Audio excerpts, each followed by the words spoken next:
va me rejoindre. Laurence Bottero, c'est la rédactrice en chef du bureau Région Sud de la Tribune.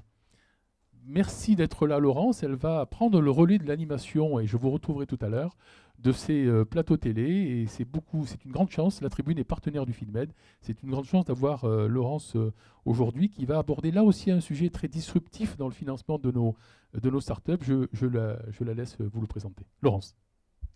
Merci Francis, quel accueil. Alors en effet, bien sûr, on va aborder le sujet du Family Office. Alors ça ne dit peut-être pas grand-chose à tout le monde ici, mais on va rentrer dans les détails et les détails du financement avec Françoise Vialbroco, que j'invite à me rejoindre, avec son verre d'eau. Je vous en prie.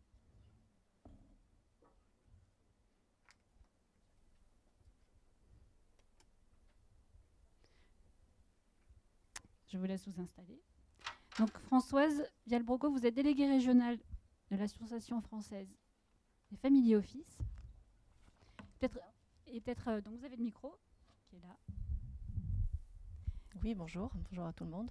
Alors avant de rentrer dans le sujet du financement de ce que permettent les Family Office en private equity, peut-être juste rappeler assez succinctement ce qu'est le Family Office. Alors normalement, il y a des slides qui vont vous permettre peut-être de mieux suivre, mais sinon, c'est pas grave. Ils y sont. Absolument. Alors bonjour, donc je suis effectivement déléguée régionale de l'AFO, l'Association française du Family Office, qui est une association nationale, bon j'en dirai deux mots tout à l'heure, en fait, qui regroupe les acteurs du Family Office, qu'ils soient mono, multi ou des partenaires, et qui a comme rôle de donner une visibilité à ce métier, qui est un métier qui est très mal connu et qui est assez galvaudé. En fait, le terme Family Office n'est pas un terme déposé, donc n'importe qui peut dire qu'il est Family Office et mettre sa plaque dans la rue. En fait, qu'est-ce que c'est que le Family Office? Il n'y a pas de terme en français, excusez-moi pour ce terme anglicine. Donc c'est un métier de conseil de prestation de services qui va être dédié à une ou plusieurs familles dans un objectif de pérenniser le patrimoine de la famille et surtout avec une optique de long terme, donc de passer à la génération suivante. Donc le Family Office va accompagner les familles ou bien des dirigeants d'entreprise, maintenant de plus en plus de dirigeants d'entreprise, même jeunes, qui ont cédé leur entreprise et qui ont besoin d'être accompagnés. Et donc le Family Office va accompagner les familles ou ces dirigeants qui vont avoir un moment de leur histoire. Donc, c'est pas du tout cette slide, donc c'est pas très grave. Avoir besoin d'inventer des règles de gouvernance et de transmission, donc on en a déjà parlé, et puis une volonté et un besoin de diversifier le patrimoine pour développer ou soutenir l'entreprise familiale et maîtriser les risques. Alors, c'est un métier qui est polymorphe, donc là on y est. Donc, il existe des mono-family office ou SFO, single family office, c'est un terme que l'on voit le plus dans la presse. Donc, comme le nom l'indique, le monofamily office ne va s'occuper que d'une seule famille. Donc, ça peut être une personne ou plusieurs personnes qui vont être dédiées à cette famille, qui vont être salariés de la structure ou salariés de la holding. Ça s'adresse à des patrimoines relativement conséquents, puisqu'il faut avoir les moyens de payer 1, 2 ou 3 salaires chargés. Donc là, on s'adresse effectivement à des gros patrimoines. Sinon, autre forme, le multifamily office, qui peut être soit indépendant. Donc multifamily office veut dire évidemment qu'il s'occupe de plusieurs familles. Et donc, il est soit indépendant, c'est que le capital est détenu par des personnes physiques indépendantes. Donc là, on est un petit peu en avance sur les slides. Je ne sais pas qu'est-ce qui les passe. Pardon. Oui. Et soit il est bancaire, donc à ce moment-là, le multifamily office est un des services d'une banque à laquelle il est affilié. Je crois que justement, ce qui crée là, c'est que donc, le Family Office est un chef d'orchestre pour les familles qui ont un patrimoine à valoriser. Et donc, ce sont des familles qui, du coup, regardent aujourd'hui le private equity. L'AFO a publié un baromètre qui montre que les Family Office investissent beaucoup en private equity à hauteur de 21%. Oui, c'est ça, effectivement, ce sont des chiffres assez importants. Mais rappelons d'abord pour que en fait, le Family Office ne gère pas, il conseille. Effectivement, c'est un chef d'orchestre qui va jouer la partition que veut entendre la famille ou que la famille a besoin d'entendre en s'entourant des meilleurs solistes. Donc, il accompagne, il surveille la famille et il s'entoure d'experts. Donc, il a cette capacité à choisir les experts qui sont donc les mieux appropriés pour résoudre le problème de la famille. Donc, je répète, il ne gère pas, ce n'est pas un conseiller en gestion de patrimoine, ce n'est pas un banquier. Il accompagne simplement, il ne vend aucun produit. Donc, il est complètement indépendant dans ses conseils de tout avantage financier. Alors, le conseil va être en investissement immobilier, en investissement financier, en investissement private equity, on va y aller, on va en parler, en philanthropie, en art et beaucoup en gouvernance familiale. Donc, ils ont beaucoup de missions de gouvernance familiale. Alors, le private equity, effectivement, l'AFO a publié récemment son 4e baromètre donc, du Family Office, qui est basé sur un questionnaire qui est envoyé au Family Office, aux mono et aux multifamily office et aux partenaires de l'AFO, pour connaître quels sont les désirs d'investissement de leurs clients, donc de leurs clients famille. Et il s'avère que pour cette année, encore plus que pour l'année dernière, les produits d'investissement les plus représentés dans les classes d'actifs des familles sont le private equity. Donc pour 21%, donc un chiffre relativement élevé, dont 12% via des investissements directs, donc directement dans le capital des sociétés, et 9% via des fonds. Donc on est loin des chiffres qu'on retrouve aux États-Unis. Enfin, c'est un chiffre quand même relativement élevé, sachant que la tendance donc, pour l'année 2009, donc ça fait partie des questions que l'on aura posées, est la même et encore plus importante. Alors c'est en fait...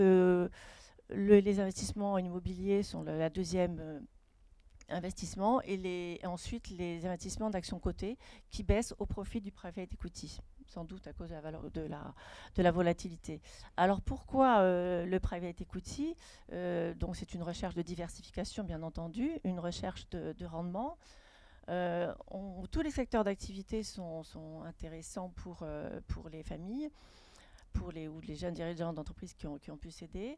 Ils vont plutôt investir en minoritaire qu'en majoritaire parce que c'est plus simple. Et maintenant, ils comprennent vraiment bien ce que c'est qu'investir en private equity.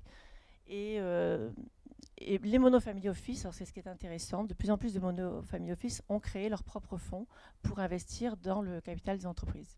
Vous avez quelques exemples de fonds de family office ? Alors, de grandes familles, il y a le fonds d'Entresangle, qui est un fonds intéressant, qui s'appelle Achinov, parce qu'il investit en amorçage. Donc, il va chercher en fait des projets dans le secteur du numérique. Le fonds de April, Evolem, donc, qui est un fonds multisecteur d'activité. Vous avez Bettencourt, Liane Bettencourt, avec son fonds Tétis, qui investit dans les entreprises, qui investit dans une entreprise marseillaise, Provéfarm, donc à un niveau très important. Voilà, le fonds de Léo Il y en existe Philippe. plusieurs. Malgré tout, même s'il y a cet intérêt des family office pour aller voir les startups ou les scale-up dont on parle beaucoup aujourd'hui, comment est-ce qu'à l'inverse, ces jeunes entreprises innovantes peuvent aller taper aux portes des family office ? Alors comment effectivement sensibiliser les family office ?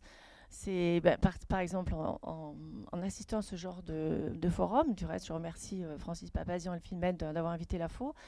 Et c'est très intéressant effectivement pour les startups parce qu'aujourd'hui, les familles vont se déplacer dans les salons, comme cet après-midi où donc, il y a une séance de pitch dans lequel il y aura un family office, et celui dans lequel je travaille justement.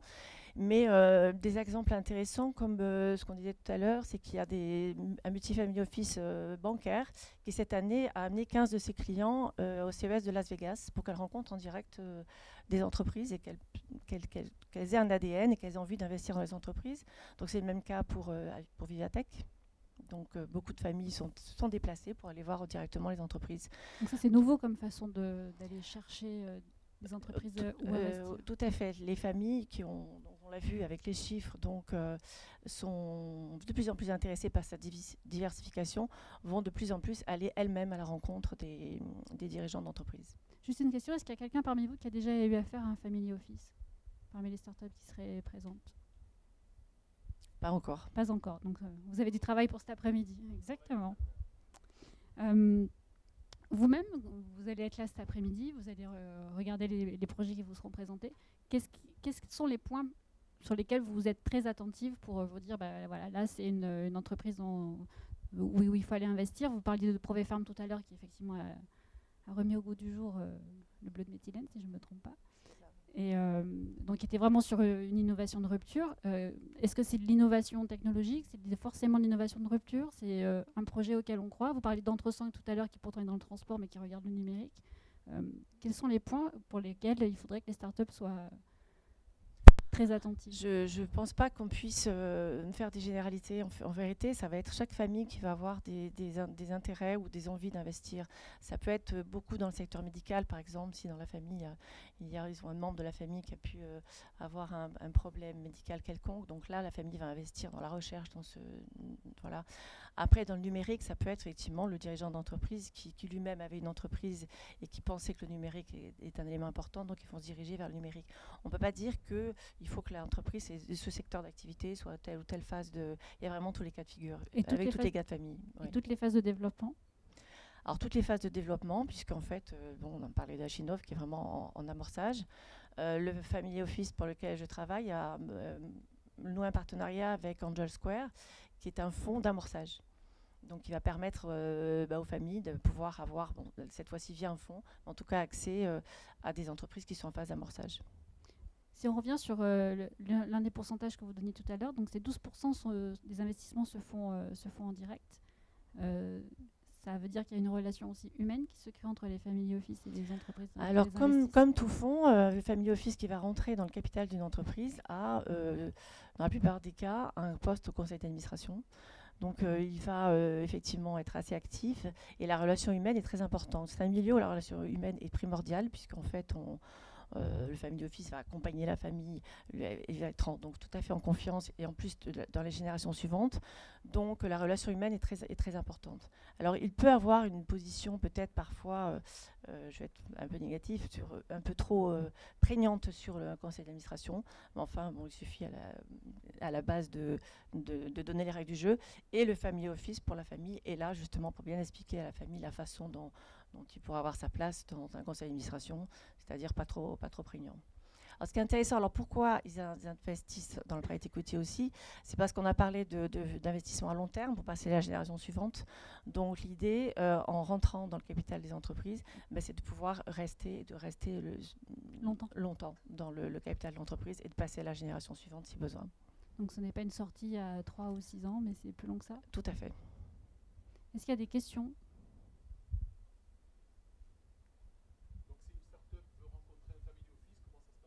Exactement, c'était la question suivante.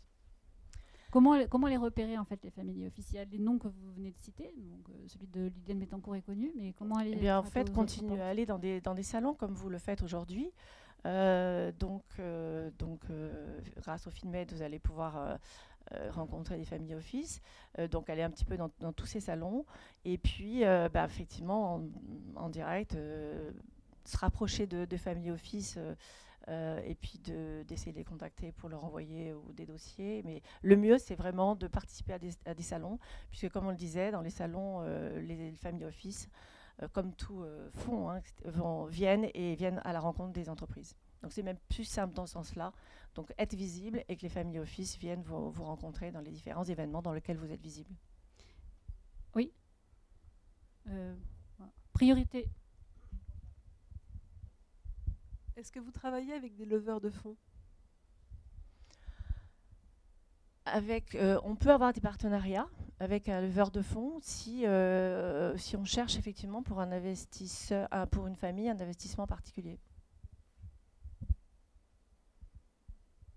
Bonjour, Gaëtan Robert, je vais pitcher cet après-midi.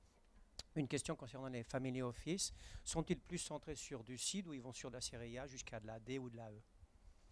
Non, comme je vous disais, il y a vraiment tous les cas de figure. Mais il n'y a pas une dominance? La dominante, ça peut peut-être être le capital développement. Mais aujourd'hui, de plus en plus d'amorçages sont intéressants pour les family office. Pour les familles.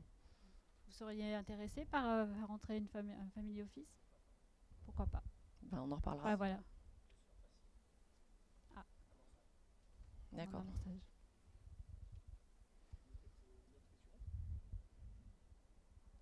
n'y a pas d'autres questions. Si. Ça me vient avec les... En fait, si on peut se poser, nous, de l'autre côté, puisqu'on est en fait demandeurs par rapport à eux, mais on peut aussi le voir avec nos exigences, quel est l'intérêt d'être en family office par rapport aux autres investisseurs qui nous proposent... Oui, si on a une concurrence à avoir, il n'y en a pas tant que ça, mais bon, qui pourrait être intéressé. Pourquoi choisir un family office plutôt qu'un fonds? Alors, c'est une question. C'est ce que je disais tout à l'heure, c'est que le family office va rester plus longtemps. Il n'aura pas une optique de sortie à 5 ou 7 ans. Donc c'est déjà, je pense, déjà important. Il peut être soit actif, comme je disais, dans le conseil d'administration, ou pas du tout. On voit souvent des family office enfin des familles en tout cas, qui simplement vont demander des suivis papier, enfin internet réguliers, sans être exigeants. Voilà, c'est beaucoup plus souple, je pense, d'avoir un family office que d'avoir un fonds dans son capital. L'objectif, c'est de passer à la génération suivante. Donc, on est dans une recherche de diversification du patrimoine et de recherche de rentabilité, c'est sûr. Mais en fait, on parle de patrimoine relativement élevés, qui peuvent même parfois être très élevés. Donc, ce sont des investissements dont ils n'auront pas besoin à court terme.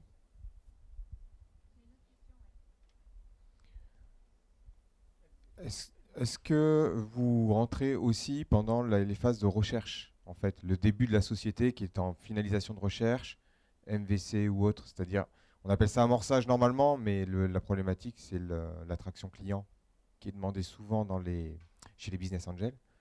Est-ce que vous passez avant cette zone-là? Est-ce que vous faites des investissements avant ce moment-là, pendant la phase de R&D réellement? Alors, s'il y a une demande de la famille, oui. Après, si la famille nous missionne pour entrer dans le capital d'une entreprise, on partira pas à ce niveau-là. Mais il peut y avoir des familles qui ont besoin, qui ont envie d'investir dans une société qu'elles connaissent et qui est dans cette situation-là. Donc oui. C'est ça. Est-ce qu'il est antinomique de faire rentrer au capital à la fois des family office qui ont une perspective à long terme et des fonds d'investissement qui ont une perspective de sortie à 5 à 7 ans? Non, je ne vois pas pourquoi c'est antinomique. C'est pour l'entreprise, c'est bien d'avoir des investisseurs à long terme et à côté des fonds qui sortiront. Après, c'est une question d'entente au niveau des valorisations au moment des sorties. Mais au contraire, enfin, moi, je pense que pour l'entreprise, c'est très positif.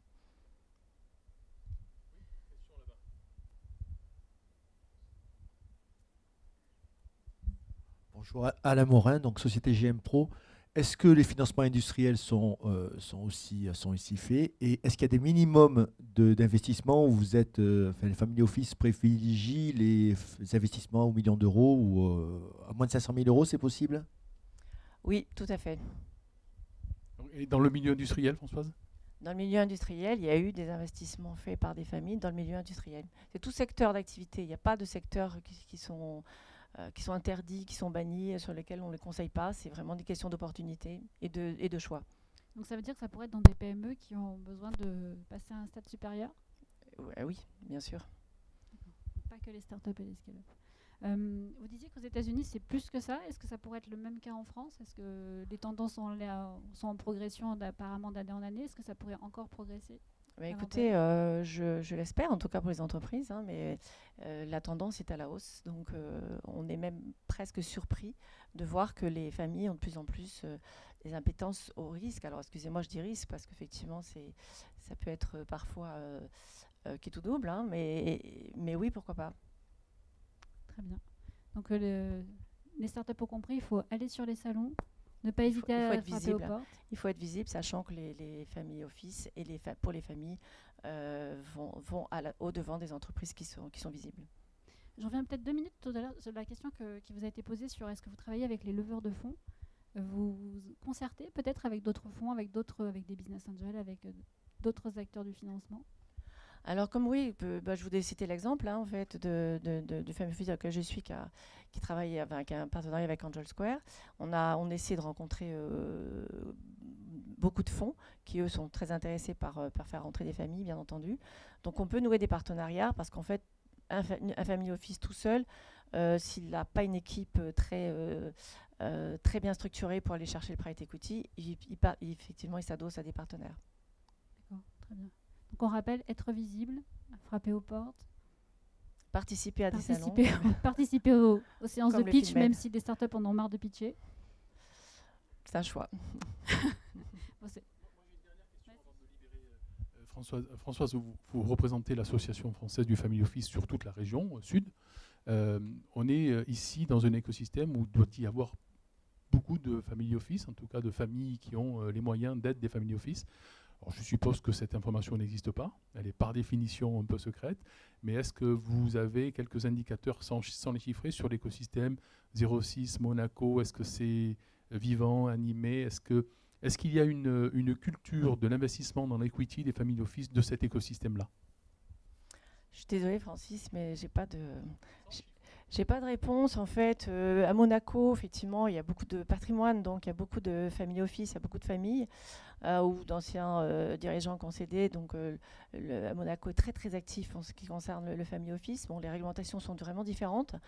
Et dans le sud, oui, enfin en tout cas, moi je peux vous dire de family office dans lequel je travaille, nous avons beaucoup de familles qui sont installées dans le sud. Alors, est-ce qu'elles sont plus à même de faire du private equity? Oui. On va dire que oui. C'est un sujet plein d'espoir en fait. Mais c'est un vrai qu'il n'y a sujet pas plein beaucoup de chiffres, c'est un métier assez transparent. Là, je peux vous parler de 21%, je ne peux pas vous dire en termes de volume ce que ça peut représenter. Donc moi, je travaille effectivement pour la FO, donc j'ai essayé dans la région et puis de faire monter des idées sur la capitale, parce que c'est toujours comme ça que ça marche, pour vraiment avoir à la FO un service dédié private equity et qu'on puisse recevoir des dossiers et les diffuser auprès des family office qui sont membres. Voilà, donc moi je pense que on va peut-être y arriver, mais aujourd'hui c'est un petit peu difficile, ce qui fait qu'il faut que vraiment vous soyez visible dans des salons, etc., pour que le family office vienne vers vous. Très bien. Merci beaucoup. Françoise Merci Viviane beaucoup, Rateau. Laurence. Commandant, quand j'ai plein d'informations depuis ce matin, on va faire une petite pause et on revient après. Recherche. 5 minutes, merci.